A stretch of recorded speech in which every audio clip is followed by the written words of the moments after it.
ओम श्री सिद्धि सुरीश्वर सद्गुरुभ्यो नमः। ओम श्री सिद्धि सुरीश्वर सद्गुरुभ्यो नमः।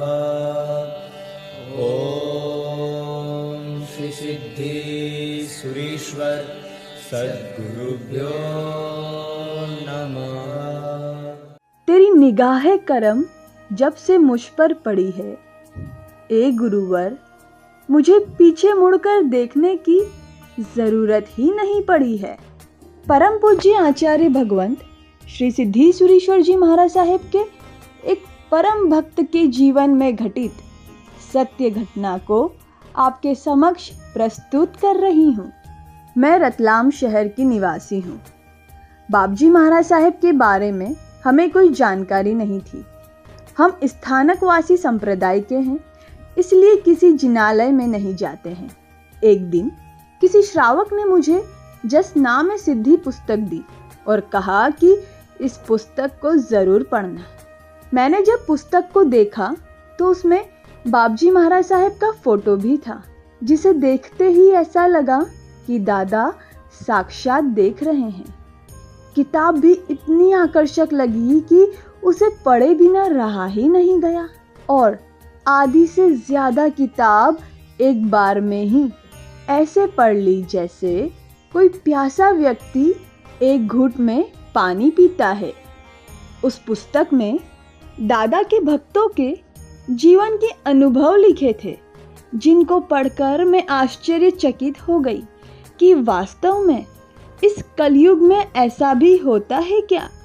उन्हीं दिनों मेरे बेटे को पता चला कि गिरनार जी की तीर्थ यात्रा के लिए संग जाने वाला है और उसके दोस्त भी जा रहे थे, तो उसके भी भाव बने कि मैं भी गिरनार जी की यात्रा करने जाऊं। पहली बार हमारे यहाँ से कोई तीर्थ यात्रा के लिए जा रहा था। उसके लिए परिवार में सभी को उत्साह था और उसके लिए तैयारियां भी बड़ी उमंग से की जा रही थी। मैंने सुबह उठकर उसका टिफिन तैयार किया, क्योंकि बड़ौदा से संग में शामिल होना था। मेरा बेटा सुबह 8 बजे स्टेशन के लिए रवाना हुआ और जल्दी जल्दी में एक बैग घर पर ही भूल गया, जिसमें टिफिन, बॉटल और आधार कार्ड रखा हुआ था। कुछ समय बाद जब हमने बैग घर पर देखा तो हम सभी टेंशन में आ गए कि अब तो ट्रेन चली गई होगी, अब क्या करें। तभी मेरा ध्यान जसनामे सिद्धि पुस्तक की ओर गया और मैंने तुरंत दादा का स्मरण चालू कर दिया और प्रार्थना की कि हे दादा, अब मेरे बेटे को यात्रा करवाना और उसका ख्याल रखना आपकी जिम्मेदारी है। आपने इतने लोगों को सहयोग और कृपा से कृतार्थ किया, तो मुझ पर भी नजर करो। और हम स्टेशन बैग देने गए। हमें पता था कि जो ट्रेन समय की इतनी पाबंद है, वो क्या अब तक हमारे लिए रुकी होगी। लेकिन स्टेशन पहुंचते ही देखा कि ट्रेन वहीं पर आधे घंटे से खड़ी है। हमने तुरंत दौड़कर बेटे को बैग संभलाया। उसके बाद ट्रेन चली। ऐसा लग रहा था मानो ट्रेन हमारे लिए ही रुकी हो।